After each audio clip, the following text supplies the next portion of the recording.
एक महिला जो पहले कांग्रेस की सदस्य थी, साल 1998 में उसने अपनी पार्टी बनाई, ऑल इंडिया तृणमूल कांग्रेस, और धीरे धीरे अपनी पार्टी को बड़ा करती गई। और साल 2011 में उसने पश्चिम बंगाल की राजनीति में तबाही मचा करके रख दी। उसने लेफ्ट का 35 साल का राज जो है वो बिल्कुल जड़ से ख़त्म करके रख दिया। फिर अगले 15 साल तक उसका राज रहता है वेस्ट बंगाल में, और वो अपनी लोकप्रियता के शीर्ष पे पहुंच करके एकदम बिल्कुल धरातल पर आकर के खत्म। ये वही महिला है ममता बनर्जी, जिसने जयप्रकाश नारायण की गाड़ी पर चढ़ करके इमरजेंसी के दौर में वहां पर नाच किया था, डांस किया था, वो ये रंबा रंबा टाइप का। उस टाइम ये कांग्रेस के समर्थन में हुआ करती थी, और जेपी नारायण, जिसका नाम बड़ी इज्जत से लिया जाता था, उसकी इसने बेइज्जती करके रख दी थी। साल 2011 में इसी महिला ने सिंगूर का जो एक कांड हुआ था, उससे इतनी ज़्यादा इसने ख्याति ली, इतनी ज़्यादा पॉपुलर हुई कि वहाँ के लोगों ने लेफ्ट के राज को ख़त्म करके ममता की ज़बरदस्त तरीके से एंट्री करा दी राजनीति में, और ये 2 बार भारत सरकार की रेल मंत्री भी रही।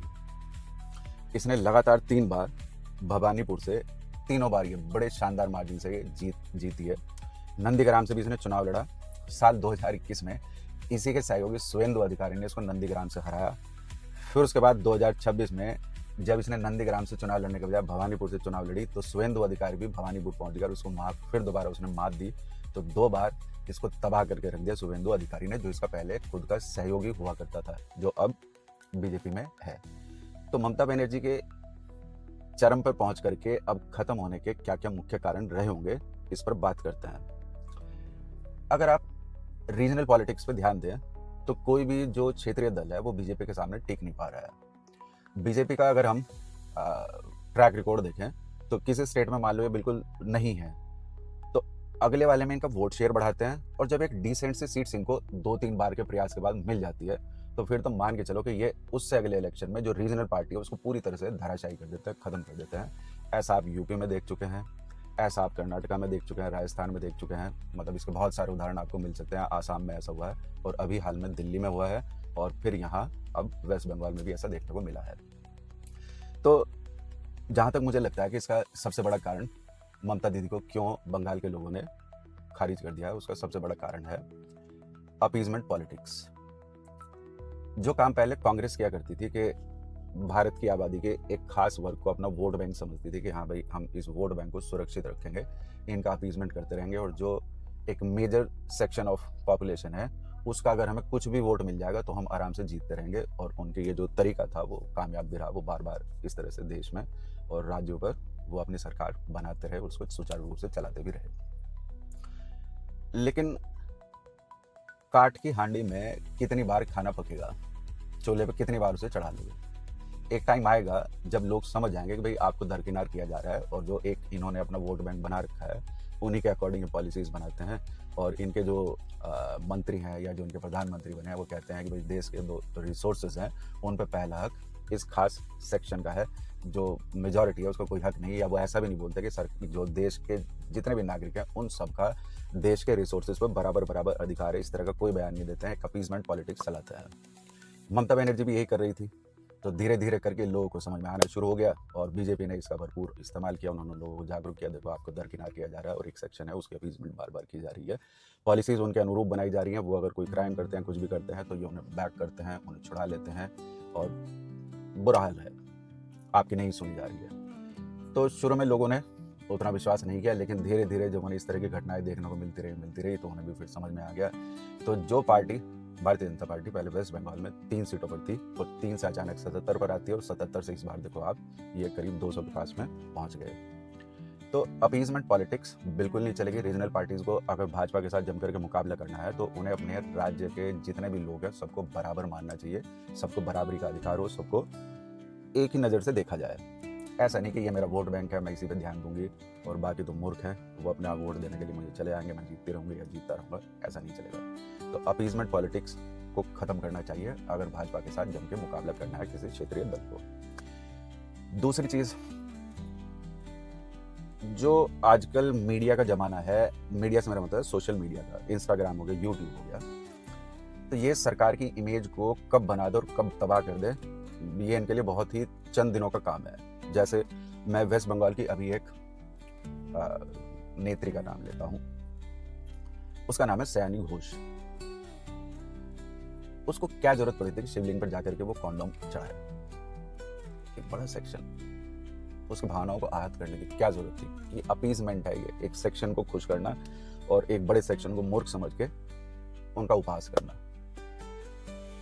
फैल गई ये चीज इंस्टाग्राम पे, व्हाट्सएप पे, और ममता बनर्जी की तरफ से इसके विरोध में एक भी शब्द नहीं आया। तो वो जो लार्ज सेक्शन ऑफ पॉपुलेशन है उसको लगा कि हाँ भाई आपको तो इसमें दरकिनार किया जा रहा है और एक खास सेक्शन को उसको रिझाया जा रहा है। तो किसी की बेइज्जती करके किसी को खुश करना ये नहीं चलेगा, बिल्कुल नहीं चलना है। फिर उन्होंने क्या किया कि कहीं दुर्गा पंडाल में जाकर के उन्होंने फिर से वहाँ कोई एक ऐसा गीत गाया जो बड़ा वायरल है कि दिल में ये है, नयन में ये है। अरे मूर्ख हो गए हो क्या? दुर्गा पंडाल में जा रहे हो, उस तरह की बातें करो। आप किसी दरगाह पे जा रहे हो तो वहाँ पे भजन गाने का कोई मतलब नहीं बनता। पर मैं जानता हूँ कि आप किसी दरगाह पे जाकर के भजन नहीं गाओगे, किसी दुर्गा पंडाल में जाकर के आप इस तरह की बातें जरूर कर लोगे कि मेरे दिल में ये है, मेरे नयन में ये है। क्योंकि आप जानते हो कि वो जो छोटा सेक्शन ऑफ पॉपुलेशन है, अगर उसके इमोशंस को आपने आहत कर दिया तो छुरी लेकर के आ जाएगा आपकी गर्दन पे। ये लार्ज सेक्शन नहीं आता। यही काम ध्रुव राठी जैसे लोग भी करते हैं, रवीश कुमार जैसे लोग भी करते हैं, और बहुत सारे पत्रकार हैं और नेता हैं जो इस तरह के काम को करते हैं कि जो लार्ज सेक्शन है उसके धर्म, उसके किसी भी चीज़ की आप बुराई कर दो, लेकिन जो एक माइनॉरिटी है उससे डर लगता है, उसके बारे में एक लफ्ज़ भी ये बाहर नहीं निकाल सकते हैं। इन्हें पता है कि जिंदा नहीं रह पाओगे। लेकिन ये जो खबर सयानी घोष वाली जब इंटरनेट पर घूमी तो ममता सरकार को इतना बड़ा धक्का लगा कि जो लोग पहले उसे वोट दिया करते थे वो खत्म। एक बड़ा कारण इसका ये रहा कि ममता बनर्जी ने जब आरजीकर वाला केस हुआ तो उसने एक बात बोली थी, मूर्खता भरी बात। उसने कहा था कि जो वेस्ट बंगाल की महिलाएं उनको रात को 8 बजे के बाद घर से बाहर नहीं निकलना चाहिए। अरे मूर्ख, मत क्या है ये? कितनी निंदा तुम्हारी की जानी चाहिए? एक महिला होकर के तुम ये बात कर रहे हो कि रात को 8 बजे के बाद आप घर से बाहर ना निकलें, और अगर आप घर से बाहर निकलते हैं, आपके साथ कोई दुर्घटना होती है तो उसकी जिम्मेदार आप हैं, वेस्ट बंगाल सरकार नहीं है। अरे क्यों नहीं है सरकार? हाँ, क्या कर रहा है तुम्हारा शासन, क्या कर रही है तुम्हारी पुलिस? लोगों को अगर आप सुरक्षित नहीं रख सकते हैं तो आपको सरकार चलाने का कोई मतलब नहीं बनता है। तो जो महिला वोटर्स हैं वो पूरी तरह से इसके अगेंस्ट हो गई हैं। फिर भाजपा ने क्या किया कि वो जो महिला पीड़ित थी आरजीकर केस की, उसकी मदर को उन्होंने टिकट दिया, और जनता में एक ऐसा लहर चली कि भाई ममता को इस बार दिखा दो, आईना दिखा दो, उसको हरा दो और इस महिला को जरूर जिताना है जिसके साथ ये अन्याय हुआ है। एक बड़ा कारण इसका ये रहा। और बड़े बड़े कारण क्या रहे? आपको याद होगा एक शारदा चिट फंड केस हुआ था जिसमें लोगों का पैसा बहुत सारा खाया गया था, बहुत ज़्यादा, उससे भी इनकी दुर्गति हुई थी। उसी तरह का एक टीचर्स भर्ती घोटाला हुआ था। फिर एक चीज़ ये है कि शुभेंदु अधिकारी जो जब पहले वो टीएमसी में हुआ करते थे, तो शुभेंदु अधिकारी को लगता था कि भाई ममता बनर्जी के बाद दूसरा जो सबसे बड़ा चेहरा है वो खुद वही है। लेकिन फिर होते हैं ममता बनर्जी के भतीजे की एंट्री, अभिषेक बनर्जी की। अब अभिषेक बनर्जी के आने से शुभेंदु अधिकारी को साइड लाइन कर दिया गया। उसको लगा कि भाई मेरा तो जो बनता कैरियर है वो तो खत्म हो गया। तो उसने जो है मतलब उसे छोड़ करके उसने बीजेपी का दामन थाम लिया और ममता बनर्जी को 2 बार हराया भी।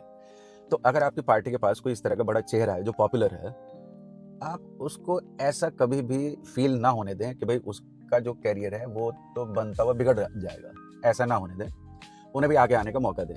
रिश्तेदारी को बाहर रखें, पॉलिटिक्स से, पार्टी से बाहर रखें। कांग्रेस ने भी यही काम किया कि उसके राज में जो बड़े बड़े नेता हुआ करते थे लाइक प्रणब मुखर्जी और भी बड़े बड़े जो चेहरे थे, उन्होंने उनको आगे ही नहीं आने दिया। उन्होंने हमेशा अपने परिवार को, सोनिया गांधी और राहुल गांधी, प्रियंका गांधी, रॉबर्ट वाड्रा, वो इन्हें ही आगे रखते हैं। अपनी पार्टी के जो समझदार नेता हैं उनको वो कभी आगे आने ही नहीं देते हैं। तो इसलिए उनके बड़े बड़े नेता जो है वो पार्टी छोड़ करके चले जाते हैं और किसी दूसरी पार्टी को ज्वाइन करते हैं। तो ये शुभेंदु अधिकारी भी इनकी हार का एक बड़ा कारण बने हैं। तो ऐसा उनको नहीं करना चाहिए था। एक और बड़ा कारण, जब अभिषेक बनर्जी आए तो कट मनी का बड़ा कल्चर चल गया। एक शब्द बड़ा मशहूर हुआ, भाईपो टैक्स। तो कुछ भी अगर काम करना होता था या करवाना होता था तो उसमें अभिषेक बनर्जी को पैसे खिलाने ही पड़ते थे। अगर आपको टिकट चाहिए तो भी आपको पैसे खिलाने पड़ेंगे। तो ये बड़े बड़े कारण रहे हैं उनकी हार के। तो कोई भी अगर क्षेत्रीय दल इस तरह का काम करेगा, अपीजमेंट पॉलिटिक्स करेगा और एक जो मेजर सेक्शन है उनके इमोशंस को आहत करेगा और मूर्खतापूर्ण बयान देगा कि भाई महिलाओं को इस टाइम बाहर नहीं निकलना चाहिए, घर में रहें, सुरक्षित होंगे, बाहर की जिम्मेदारी उनकी खुद की है, तो ऐसा कोई क्षेत्रीय दल फिर आगे ग्रो नहीं कर पाएगा। और आपके पार्टी के पास अगर कोई समझदार नेता है तो उसके थोड़े नखरे भी सहन कर लो और उसे आगे बढ़ने का मौका दो। पार्टी आपकी खुद की बपूती नहीं है, उसे परिवार के साथ आप जोड़ करके ना देखें। अब वेस्ट बंगाल में टीएमसी के हारने के बाद जो, अच्छा हाँ, मैं एक बड़ा नाम मैं लेना भूल गया, बड़ी हार का कारण रहा है अजयपाल शर्मा जी भी। उन्होंने चुनाव को इतने शांतिपूर्ण तरीके से कराया कि जो पहले वेस्ट बंगाल में चुनाव के दौरान हिंसा हुआ करती थी, जबरदस्त तरीके से लोग मारे जाते थे, उनके दुकानें, घर में आग लगा देते थे। इलेक्शन के बाद भी ऐसा ही होता था कि भाई ये अगर टीएमसी का नहीं है या ये लेफ्ट का नहीं है तो उसको मार दो, उनकी महिलाओं के साथ अत्याचार करो, बलात्कार करो, इस तरह की जो घटनाएं होती थी उनको लगभग रोक दिया इस आदमी ने, ऑलमोस्ट फुल स्टॉप लगा दिया। तो बिल्कुल बिना हिंसा वाले चुनाव कराए। तो जो लोग टीएमसी के अगेंस्ट वोट दिया करते थे और वोट देने से मतलब डरते थे, टीएमसी को वोट नहीं देते थे, डरते थे, तो उनको एक कॉन्फिडेंस मिला कि नहीं भाई इस बार कुछ हिंसा नहीं होगी, तो वो जम के बाहर निकले घर से, उन्होंने शानदार तरीके से वोटिंग की है। और एक बड़ा कारण इसका मेरी समझ से ये भी रहा है। अब बीजेपी के सामने बड़ा चैलेंज मेरे हिसाब से यह है कि वहाँ पर ये लॉ एंड ऑर्डर को मेंटेन करके रखें और लोगों को रोजगार दें, सबको बराबरी का हक दें, किसी के साथ अन्याय ना करें, और अगर कोई वहाँ पे इलीगल तरीके से रह रहा है तो उसके साथ भी सख्ती से पेश आए और एक कहना चाहिए कि एक मिसाल पेश करें। तो मैं उम्मीद करता हूँ कि सरकार इस हिसाब से चलेगी, और ये भी सरकार ध्यान रखे नहीं कि अगर वो इस तरह से नहीं चलेगी तो लोग सरकार गिराने, सरकार हटाने में भी देर नहीं लगाते हैं। जय हिंद।